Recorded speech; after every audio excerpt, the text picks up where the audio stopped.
Olá, moçada. Certamente todos vocês devem ter acompanhado aí, ou devem estar acompanhando, né, o caso da cervejaria Baker, né, que teve no final de 2019, já para o início de 2020, detectado que alguns lotes da cerveja Belo Horizontino, né, que é uma cerveja na verdade, algumas marcas de cerveja dessa cervejaria estavam contaminadas, né, ou com suspeita de adulteração ou de contaminação com o dietileno glicol ou com o próprio etileno glicol. Né? E semana passada, né, dia 8 de junho, a Polícia Civil do Estado de Minas ela concluiu, né, o inquérito e descobriu que realmente havia um vazamento em um dos tanques lá da cervejaria, o que ocasionou a contaminação, que é um caso bem grave, porque tanto o etileno glicol quanto o dietileno glicol, eles são tóxicos. Né? Eu vou mostrar um pouquinho aqui, né, o que tem isso a ver com a química, ou com as nossas aulas de química, e fazer um breve comentário, né, e aproveitar e relacionar com outros assuntos que também têm a ver e também são importantes, né, para quem está estudando química. Tudo bem? Vamos lá então. Eu escrevi aqui algumas moléculas, só para a gente começar o nosso comentário. Isso aqui é o etanol, álcool etílico, é um álcool, todos nós conhecemos, né? É o álcool de 2 carbonos, lembra? Etanol, por isso esse nome é etanol, né? Tem 2 carbonos, ligação simples, é um monoálcool, tá? Como esse álcool aqui tem 2 hidroxilas, a terminação não fica ol, mas sim diol. Então ele não é o etanol, ele é o etanodiol, tá? E ele é comercialmente conhecido como etilenoglicol.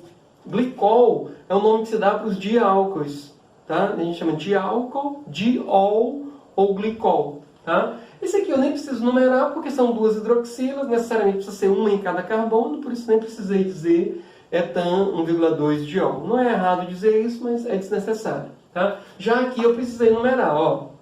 São 3 carbonos, pronto. Somente ligação simples, diol, porque são 2 hidroxilas. Só que aqui estão os carbonos 1 e 2. Né? Poderia ser 1 e 3, por isso que a gente obrigatoriamente precisa dizer. Tá? Esse propan 1,2 diol, ele também é conhecido como propilenoglicol. Tá? O propilenoglicol também é utilizado, né, como anticongelante, inclusive esse é menos tóxico, até recomendado para esse tipo de situação. Aproveitei e coloquei aqui o propanotriol, comercialmente conhecido como glicerina, né, ou glicerol, para mostrar que são álcoois, né? Isso aqui é um monoálcool, esses 2 aqui são diálcoois e esse aqui é um triálcool. São todos álcoois de grande importância, né, comercial e até social. Tudo bem? Sim, aproveitando aqui para falar essa história aí do etilenoglicol e do dietilenoglicol, eu escolhi alguns assuntos que dá para a gente ir relacionando aqui, né, e fazer esse vídeo curto aqui para poder ajudar em alguma situação aí, tá? A primeira delas, eu poderia lembrar aqui rapidamente a questão das propriedades coligativas, tá? Propriedades coligativas. Propriedades coligativas são propriedades das soluções que dependem apenas da concentração total de partículas, não interessando o tipo de partículas, tá? Mas sim, o que é um anticongelante? Né? Por que o etileno-glicol é utilizado como anticongelante? Na verdade, gente, o etileno-glicol tem uma aplicação muito mais conhecida do que essa aí da cerveja, né? Que é utilizado como aditivo lá na água do radiador de carro. Inclusive, disse que é como anticongelante. Isso porque, quando se adiciona um soluto não volátil num solvente, algumas propriedades desse solvente são alteradas. Né? Por exemplo, se eu colocar sal na água, né? Quando se coloca sal na água, a pressão de vapor da água diminui. Ocorre um abaixamento da pressão de vapor desse líquido. Esse abaixamento da pressão de vapor de um líquido, quando ele se adiciona um soluto não volátil, é uma propriedade coligativa. A gente chama de tonoscopia. Tá? E como consequência desse abaixamento da pressão de vapor, ocorre também a elevação da temperatura de ebulição. Quando nós colocamos sal na água, a pressão de vapor diminui, a temperatura de ebulição aumenta. Sal, açúcar, estou dando sal como exemplo que é mais conhecido. Tá? Então a água ferve a 100 graus Celsius. Água pura na pressão de 1 atm. Né? Se colocar sal, ela passa a ferver um pouquinho acima de 100. Quanto mais sal colocar, mais acima vai ser, tá? E como consequência também desse abaixamento da pressão de vapor, gente, ocorre o abaixamento da temperatura de congelamento lá do líquido. Se voltar no exemplo de água com sal, a água pura congela a 0 graus Celsius. Se colocar sal na água, ela passa a congelar abaixo de 0. Tá? Então esse abaixamento da pressão de vapor nós chamamos de tonoscopia, esse aumento da temperatura de ebulição é bulioscopia, e essa diminuição da temperatura de congelamento, crioscopia. São efeitos coligativos, esses três ao lado da pressão osmótica, né, da osmoscopia, que é o quarto. Tá? Então, isso que eu vou falar aqui para vocês do etilenoglicol, ele tem a ver muito com isso aqui. Tá? Por que se adiciona água? Por que coloca-se um aditivo lá na água do radiador do carro? Né? Só lembrando que a água do radiador tem a função de arrefecimento, né, de resfriar, né, dar uma resfriada lá no motor do carro, que aquece bastante, essa água dá uma refrigerada. Tá? Só que a água, gente, ela congela a 0 graus Celsius. Em regiões muito frias, se chega a temperatura abaixo de 0. Então, a água congelar lá dentro da peça lá do motor do carro é muito prejudicial. Então, para evitar que a água congele, né, lá dentro do carro, você coloca os chamados anticongelantes. Tá bom? Mas, Rogério, se é para evitar que a água congele, por que aqui, por exemplo, no Maranhão, que é bastante quente, né, aqui no Nordeste brasileiro, é quente o ano inteiro, por que se usa isso aí? Porque ela também tem, gente, a função de dificultar a fervura da água. Porque o motor do carro esquenta tanto que aquela água lá também chega a ferver.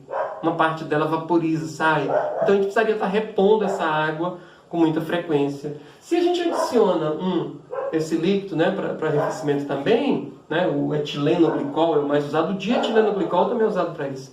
Tá? Então isso faz com que a água, né, o líquido lá de arrefecimento, ele demore muito mais tempo, né, do que a gente teria que estar repondo toda hora. Inclusive já tem carro hoje que nem mais se coloca água, né, se repõe só o líquido mesmo, tá, só o anticongelante. Tudo bem? Então, aproveitando aqui, lembrando um pouquinho de propriedades coligativas. Tudo bem? Então vocês viram aí, se vocês pesquisarem na internet vão ver, né, tem muitas matérias nessa semana aí por conta dessa finalização do inquérito, como eu falei para vocês, né, e realmente há pessoas ali que estão indiciadas por vários erros, né. Primeiro, gente, que o dietilenoglicol ele é bem mais tóxico do que o etilenoglicol. Mas o etilenoglicol também é tóxico, né? O dietilenoglicol, falando aqui de valores redondos, a toxicidade dele é como se fosse 1 grama por quilo do peso da pessoa. Uma pessoa de 80 quilos, se você chegar a ingerir 8 gramas dessa substância, pode morrer, né? Enquanto que essa toxicidade letal, né, do etilenoglicol, ela varia de 1 até 1,6, 1,63 por ali. Quer dizer, um pouco menos tóxico, mas é tóxico. Tá? E nessa investigação, nesse caso aí da cervejaria Barca, vocês viram aí que mais de 30 pessoas foram, né, declararam-se intoxicadas por a cerveja. No mínimo 7 pessoas morreram por conta disso, para vocês verem como realmente é um caso bastante grave. Tá bom? Para mostrar um pouquinho mais aqui, né, e aproveitar também, relacionar isso com a química, inclusive com a química que o estudante lá do ensino médio, da graduação, precisa estar atento, eu estou lembrando a vocês rapidamente aqui, gente, a desidratação de um álcool, a desidratação intermolecular. Tá? Eu vou mostrar primeiramente aqui a desidratação intermolecular do etanol, para valorizar um pouquinho aqui o nosso assunto. Tá bom? Tá aqui, ó, isso aqui é uma molécula do etanol, isso aqui é outra. São 2 moléculas do etanol. Isso na presença de ácido sulfúrico como catalisador, né, como agente desidratante, uma temperatura aí em torno de 140 graus Celsius. Tá? Então o que acontece, gente? Essas moléculas interagem, né, e o que acontece aqui é o seguinte, olha, a hidroxila de uma das moléculas com o oxigêniozinho ali com o hidrogênio da hidroxila do outro, essa parte vermelha aqui forma uma molécula de água. Estou tirando água desse álcool, por isso desidratação intermolecular, porque é entre 2 moléculas. Quando eu interligar esse etil daqui com o etox de lá, eu obtive um éter. Vocês estão vendo?